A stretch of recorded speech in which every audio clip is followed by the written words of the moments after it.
All right. First and foremost, I want to start off by saying Baruch Yahweh, Baruch Yahweh Shai, Baruch Yahweh, Baruch Yahweh Shai, Baruch Yahweh, Baruch Yahweh Shai, Call Halal Yahweh, Ba'ashem Yahweh Shai, Ba'ashem Rakah Kwadash. Double honor to the apostles of GMS, Great Millstone, who ruled well and who taught me this truth. And shalom to you, sincere Akim, out there listening, learning, and pushing this truth. And shalom to the few sincere Akwath that are out there listening and learning as well. With that being said, I'm going to jump straight into this video. I don't want to ratazah. It'll be edifying. As usual, I'm going to go into Rakah Kwadash. And might be a little bit long. I got a couple articles that I wanted to go into. I'm not going to read the whole thing. I'm just going to read a couple, a little bit of these articles. And this lessons, and I'll read a couple scriptures and close it out. I don't want to ratazah to be edifying as usual. And pretty much this lesson has been on my mind. I've just been observing these Babylonians, in my everyday goings, on the highways and the byways. I watch these people as they're walking by. I watch on the slavery on the plantation. I don't really say much. I'm a quiet guy. I just sit back and observe, And I just sit back and I watch these people, and these people are miserable. These people are through, And why is that? That's because the wicked is ruling. The wicked are ruling, and these people they're mourning. These people look defeated. They look tapped out. They look drained. A lot of them, like I always say, they're living a facade. They're living a fake life. They're living a front. They like to, put on a front like everything is good, but deep down inside they're miserable. They can't pay their bills. They hate their job. They hate their lives. The how do you say it? The walls are closing in. And it's written all over their face, man. These people are one major event away from tapping out, man. One false flag attack, one economic, one bad thing happening, these people are about to tap out, man. Yahweh forbid they get laid off or they get stricken with an illness. A lot of people are living paycheck to paycheck. The ends are meeting, and like I said, again, it's written all over these people's faces. I just listen to them, I listen to my coworkers. I just look around. I just, measure the time diligently, and these people are fucking through. Excuse my French. They're through. And it's beautiful. It's beautiful. Beautiful time for the elect. Horrific time for the rest of you. So anyway, I'm going to start with Proverbs 29:2. We know it. When the righteous are in authority, who's the righteous? Yahweh and his only begotten son, Yahweh Shai. Okay? And we're joint heirs with Yahweh Shai HaMashiach. Yasharallah. Alright? And Yahweh Bashim Yahweh Shai is coming to turn everything right side up. But right now the wicked is ruling. Job 9:24, the earth is given into the hands of the wicked. Who is the wicked? Esau, Edom, per Malachi 1:4. And he's oppressing the people. He's squeezing them, squeezing the life out of them, squeezing every drop out of them, And then it's just showing. It's written all over their face, So it says again, Proverbs 29:2. Salakia. When the righteous are in authority, the people rejoice. But when the wicked beareth rule, the people mourn. And the people are mourning. All right, they're mourning. I got a couple, sayings or phrases. We know it, but I wanted to read a little bit of it. One of the phrases is the working poor. All right, that's how you know we're in a wicked ass society. You can't even get a fair day's wage. It says the working poor off of Wikipedia. The working poor are people whose incomes fall below a given poverty line due to low income jobs and low familial household income. These are people who spend at least 27 weeks in a year working or looking for employment, but remain under the poverty threshold. and the numbers should be way higher. You know, Esau Edom likes to falsify these numbers. You know, it says in the U.S. the official measurement of the working poor is controversial. Many social scientists argue that the official measurements used do not provide a comprehensive overview of the number of working poor. One recent study supposed over 100 ways to measure this and came up with a figure that ranged between 2% and 19% of the total population. Salakia. All right, it says one recent study proposed over 100 ways to measure this and came up with a figure that ranged between 2% and 19% of the total U.S. population. All right, which I beg to say the number is probably double that, you know, if not 3 times that. Okay, right now the way the economy is, the way a hyperinflation is setting in, the way the bills are piling up, your mortgages are going up, your utilities are going up. In order to be doing decent, you need at least a 2-family income. You need at least 2 incomes. It's hard to make it on your own as a single individual right now, you know. So I beg to say that number's way higher. That's why it's so controversial, you know. But I just wanted to, we know what it is. I just wanted to read a little bit of it, showing you how wicked this place is. How can you have people working, you know, and they can't even, you know, they under the poverty line. And that's a huge number of people. A lot of people are dependent on food banks. They're dependent on what they call it, subsidies, handouts. You know, they get food vouchers. They get different, especially these women with children. They get they work. Not to mention you got the gig economy. The gig economy. You know, a lot of people are working these minuscule jobs, insignificant jobs. A lot of people got 2 or 3 part-time jobs just trying to make ends meet, you know. You got a lot of people that are working, and that's another thing. You got the working homeless, you know. This says this is the working homeless. So it says employed and experiencing homelessness. What the numbers show. You got people that work full-time jobs and they can't afford, especially in Florida. I don't know how it is in them other states, but right now in Florida, in order to get housing, like you want to rent an apartment, for example, you know, they're asking for at least 3 times. You got to make at least 3 times what the rent is. Okay, so say you're looking to rent an apartment and it's $1,200 a month. Let's just say. Just throwing a number out there. If it's $1,200 a month, they're looking for you to make at least 3 times that, you know, within a month, you know, alone. A lot of people don't make that, man. So a lot of people can't afford to live in these apartments and stuff, man. You know, therefore they're living in their cars. You know, a lot of people are living with their family members. They have roommates, renting out rooms. Working full-time jobs, man, slaving away on the plantation. You got a lot of people that are living in fucking motels, you know. That's the working homeless. And it's really because a lot of them are under the poverty line. A lot of them work these minuscule jobs. They work these gig jobs delivering for DoorDash, Uber Eats, shit like that, you know. So it says employed and experiencing homelessness, what the numbers show. Have you ever heard the idea that people experiencing homelessness do not want to work or they should get a job? The truth is that many do. In fact, a 2021 study from the University of Chicago estimates that 53% of people living in homeless shelters and 40% of unsheltered people were employed.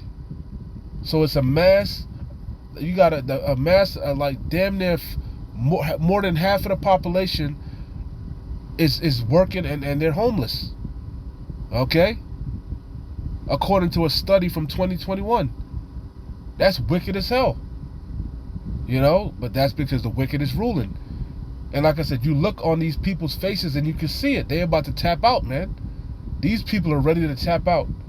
You know? Wait till all hell breaks loose, man. You're gonna see people's true colors. You're gonna see, as the scriptures say, the love of many waxing cold. You know, because iniquity is gonna abound. It's gonna be lawlessness, civil unrest. These people are through.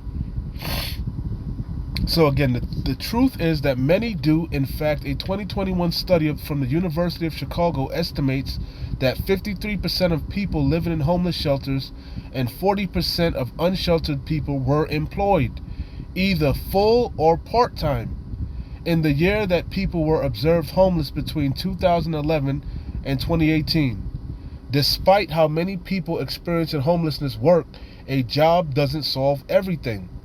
Life-sustaining wages are a key determination of housing security. However, most people experiencing homelessness are not earning enough to afford rent. You see that? I could read some more, but that's the point. You know, backing up what I said before. You know, it's written all over these people's faces, man, because the wicked is ruling. They about to tap out, man. But it's beautiful. You know, their sorrow brings me joy, man. you know, because they love this world. They love this world. This is their kingdom. I can't wait for this bitch to be destroyed, and Yahweh Bashim Yahweh Shai to give us rest. Finally, we can finally rest, man. You know, because this is not our rest. We are yet this day in captivity. We were brought here as a punishment. Okay, we weren't brought here to make it. We were brought here to repent and consider our ways and turn back to our power. You know, but 2/3 of our own people, you know, they think this is it, the end all be all. They think they're in heaven, you know, and they're slaving away, you know, on that hamster wheel, miserable, you know. So this is another saying, and I hit the scriptures and I close out. You know, I pretty much hit the point. I mean, we all know it, but I just wanted to back it up with a couple articles. So this is the Monday Blues. We all have heard that before. The Monday Blues, right? It says, describe a set of negative emotions that many people get at the beginning of the work week if they are not happy at work. Okay? And that's the majority of the people, man. They're living for the weekend. Okay? They're working for the weekend. You know? So that's another saying that they have in this world, right? It says, what does working for the weekend mean? It says the slang term working for the week. They even got songs about it. They even got movies about it. It says the slang term working for the weekend is used to imply that someone is getting through the week by focusing on the weekend. And that's most people. That's why you got also hump day. What's hump day? You halfway through the work week, you know? Most people are just looking for, you know, Friday. You know, Friday they get them little 2 days off, you know, where they can so-called enjoy their life. You take vacation, you can't even enjoy your vacation. Your mind is bombarded with bills and shit like that, man. You get no peace in this fucking place, man. That's why this place got to be destroyed, you know. So anyway, let me hit the scriptures and I'll close out. This is Haggai 1:6. It says, we know it. You have sown much, especially Yasharallah. We do all the hardest jobs, man. Jake do a lot of the blue collar jobs, man. The laborious jobs, working in construction, working out in the fields, you know. Jake do a lot of the hard jobs, man. You know, breaking our back, breaking our knees, working out in the sun, you know, destroying our bodies, you know. So it says, ye have sown much, and we're still looked at as the bottom, the filth of the earth. Less than. You know what I'm saying? You look at Issachar. Issachar do all the hard job. He is hired. Out there picking all your vegetables and shit, you know, building up your goddamn your houses, you know, and you still talk shit about him, you know, look down upon Jake, you know, but that's the curses, you know. So it says Haggai 1:6, ye have sown much and bring in little. We don't get a fair day's wage, you know. We don't get our fair shake, you know. That's why you got something called a working poor. That's why a lot of you can't afford, you know, to get a roof over your head. You're not getting a fair day's wage. You're not even getting real money. You're getting paid with debt-bearing notes. So it says, ye have sown much and bring in little. Ye eat, but ye have not enough. Ye drink, but ye are not filled with drink. Ye clothe you, but there is none warm. And this is the main point. And he that earneth wages to put into a bag withholds.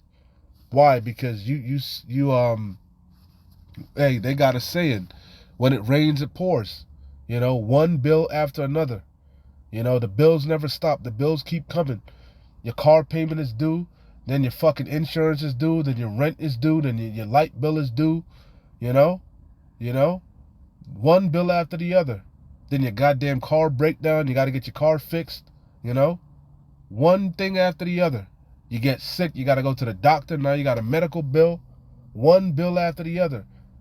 Not to mention you fuck around, take out a loan. You got these unrighteous, this high ass usury interest. You can't get ahead. But it was designed that way, to keep you on that hamster wheel, for you to be a perpetual slave. The rich get richer and the poor get poorer. This is Proverbs, but that's how it's supposed to be. This is not our rest. We weren't brought here to make it. We were brought here to consider our ways and repent. Proverbs 23:5. Wilt thou set thine eyes upon that which is not? For riches certainly make themselves wings. They fly away as an eagle toward heaven. Especially for Jake, man. Because we under them curses. At the end of the day, the curse is going to overtake you. Even if you acquire a little bit of wealth, that shit going to fly away at the end of the day. Because why? Baruch 3:8. Matter of fact, let me see. 3:8. Straight to the point. Baruch 3:8. Behold, we are yet this day in our captivity, where thou hast scattered us for a reproach and a curse. We're a proverb and a byword. And to be subject to payments. One bill after the other. The bills don't stop. You can never get ahead. According to all the iniquities of our forefathers, which departed from the Lord, our power, Yahweh Bashim Yahushai. Okay? Because we were put in these conditions as a punishment for disobeying Yahweh Bashim Yahushai. You see? This is Deuteronomy 28 and start at 45. Moreover, all these curses, because remember, at the top of this, Deuteronomy 28 goes into the blessings if we were obedient. But what happened at the latter end? Well, I'm going to read it. Because we disobeyed Yahweh Shem Yahushai, we kept following behind these heathens, worshiping their idols, worshiping their gods, breaking the law, statutes, and commandments. We went into captivity. We fell, and we were given into the hands of a cruel nation, Esau, Edom, So it says, moreover, Deuteronomy 28 and 45, moreover, all these curses shall come upon thee, and shall pursue thee and overtake thee till thou be destroyed. It's designed that way by Yahweh Bashem Yahushai and Esau, Edom. It's a trap. It's a trap.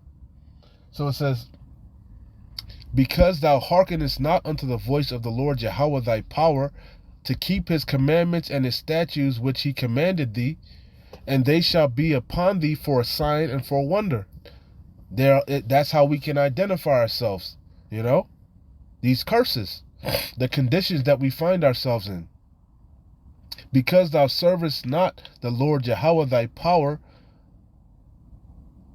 with joyfulness and with gladness of heart for the abundance of all things, therefore shalt thou serve thine enemies, Esau, Edom. He's not our friend, he's our enemy. That's why he brought us over here in those heinous conditions, in cargo slave ships, chained one to another, packed on top of each other like sardines in a can, menstruating on top of one another, pissing on top of each other, shitting on top of each other, separated from our families, sold on auctioning blocks to build up this kingdom. You know, that's what made America great. Slave labor, free labor. You know, you know, that was a curse. That was a punishment. And we are still in captivity. All right. So it said, therefore shalt thou serve thine enemies, which the Lord Yahweh shall send against thee, in hunger and in thirst and in nakedness and in want of all things. We got to go to this devil for everything, you know, for everything, because he's in the power seat.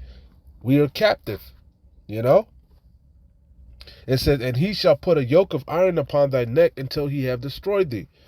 The Lord Yahweh shall bring a nation against thee from far, from the end of the earth, as swift as the eagle flieth, a nation whose tongue thou shalt not understand, a nation of fierce countenance, which shall not regard the person of old, nor show favor to the young.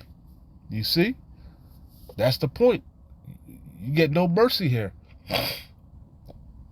Because the devil is ruling, you know? The wicked is ruling, you know? And he's so goddamn wicked. Not only did he imprison Yasharallah, he imprisoned his own people. He imprisoned the whole world, you know? And like I said, like I started the beginning of this video, all these people are fucking miserable. They're all miserable. They ready to tap the fuck out. Even these heathens. Even Esau Edom himself. His own people ready to tap out. It's written all over their faces, man. You know? But it's beautiful times for the elect. You know? We want it to get worse, man. We want the grinding to come to a screeching halt. You know? We looking for the evil times, man. That means our redemption is even nearer. You know? These are the times we've been looking for. Hyperinflation, you know? We looking for this economy to collapse. Because we know that means Esau Edom's going to usher in his new system, which he's doing right now, this digital system. You know? You know? Come on, bring it on, Esau. Push the goddamn button. What are you waiting for? You know? Because when the enemy comes in the flood, guess what? Yahweh Shem Yahweh Shai is going to lift up that standard against his ass. As soon as he makes his move, Yahweh Shem Yahweh Shai is on that ass, bro. You know? And that's what we're waiting for. You know? This is Baruch 4. The main point is in 32. I'll start at 29. It says, for he that brought these plagues upon you shall bring you everlasting joy with your salvation. Because that's why we're in the conditions that we're in. It's not because Esau Edom was so smart or so strong. It was divine intervention. You know? Yahweh Shem Yahweh Shai put us in this condition for our disobedience. You know? He gave us into the hands of a cruel-ass, wicked-ass, demonic-ass, evil-ass ruler. Esau Edom, you know, the wicked, per Malachi 1 and 4, you know, he imprisoned the whole earth, you know, but guess what? Yahweh Shem Yahweh Shai is about to redeem us and set us on high, you know, so it says, for he that brought these plagues upon you shall bring you everlasting joy with your salvation. This is the good news. Take a good heart, O Jerusalem, and remember, we're a people before a place, and we're scattered, you know, amongst the four corners of the earth. It says, take a good heart, O Jerusalem, for he that gave thee that name will comfort thee.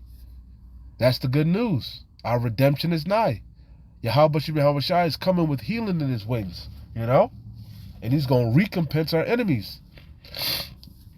The same cup that we had to drink, hey, Esau Edom, he going to drink double of it, you know. It says, miserable, this is the main point, miserable are they that afflicted thee and rejoiced at thy fall. Esau Edom is fucking strung out on opioids, you know, Oxycontin and all type of pills and shit. Their children are fucking destroyed, you know. Their families are destroyed.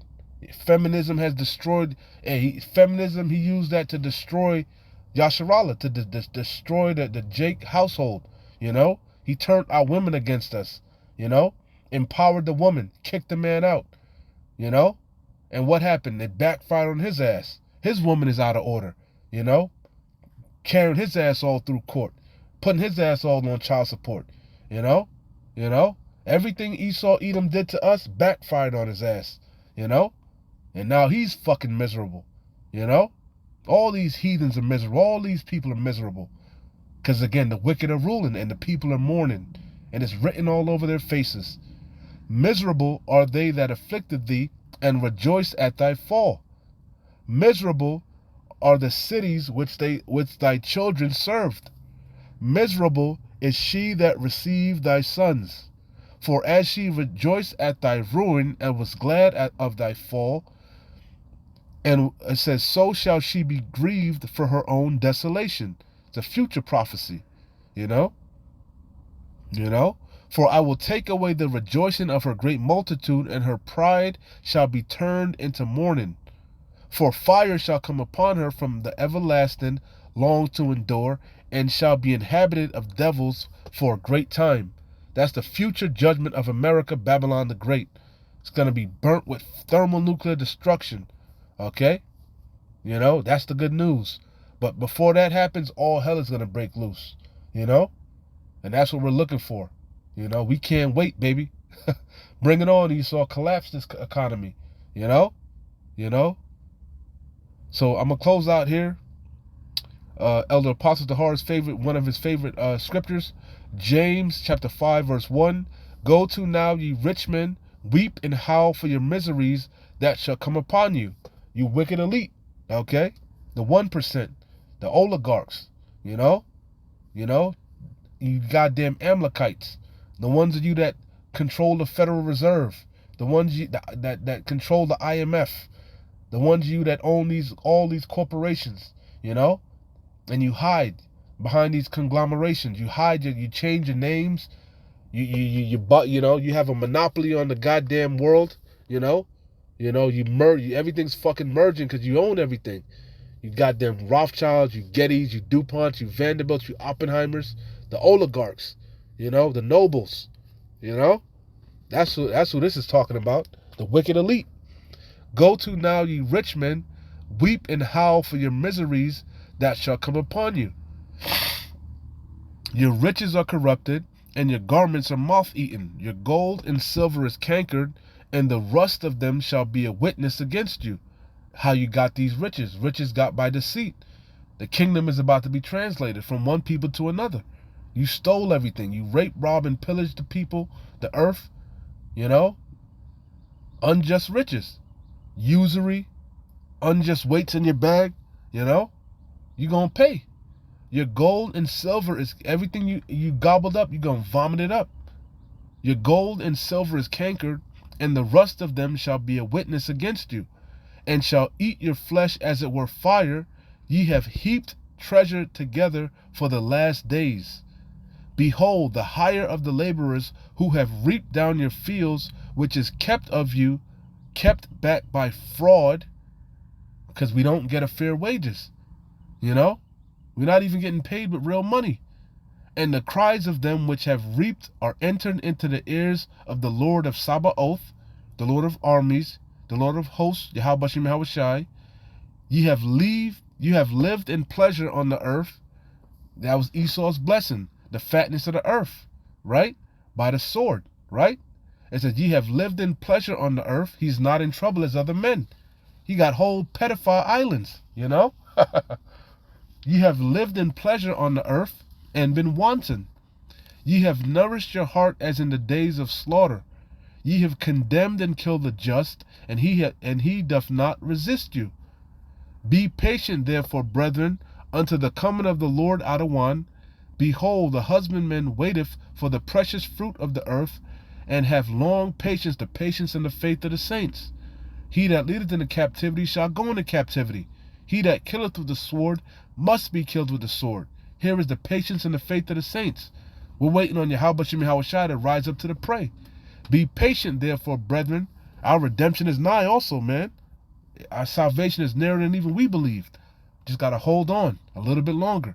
Be patient, therefore, brethren. And patient goes into suffering, Whatever is brought upon thee, take cheerfully when thou art changed to a low estate. This affliction is yet but a light affliction, Be patient, therefore, brethren, unto the coming of the Lord Adawan. Behold, the husbandman waiteth for the precious fruit of the earth, and have long patience for it until he receive the early and latter rain. Be ye also patient, establish your hearts, for the coming of the Lord Adawan draweth nigh. That's the good news. Yahweh Bashim Yahushua is coming to redeem his people and recompense all of our enemies, all of our adversaries, starting with Esau, Edom. All right? And like I said, these people are fucking through, man. They're defeated. They ready to tap the fuck out. You know? But not Yasharallah. You know, our faith is increasing each day that passes. You know? Hey, another earthquake I saw rocked Turkey and Syria. You know? 6.4. These are beautiful times, man. Our redemption is nigh. Shalom. Wa abad babal. Kwam Yasharallah.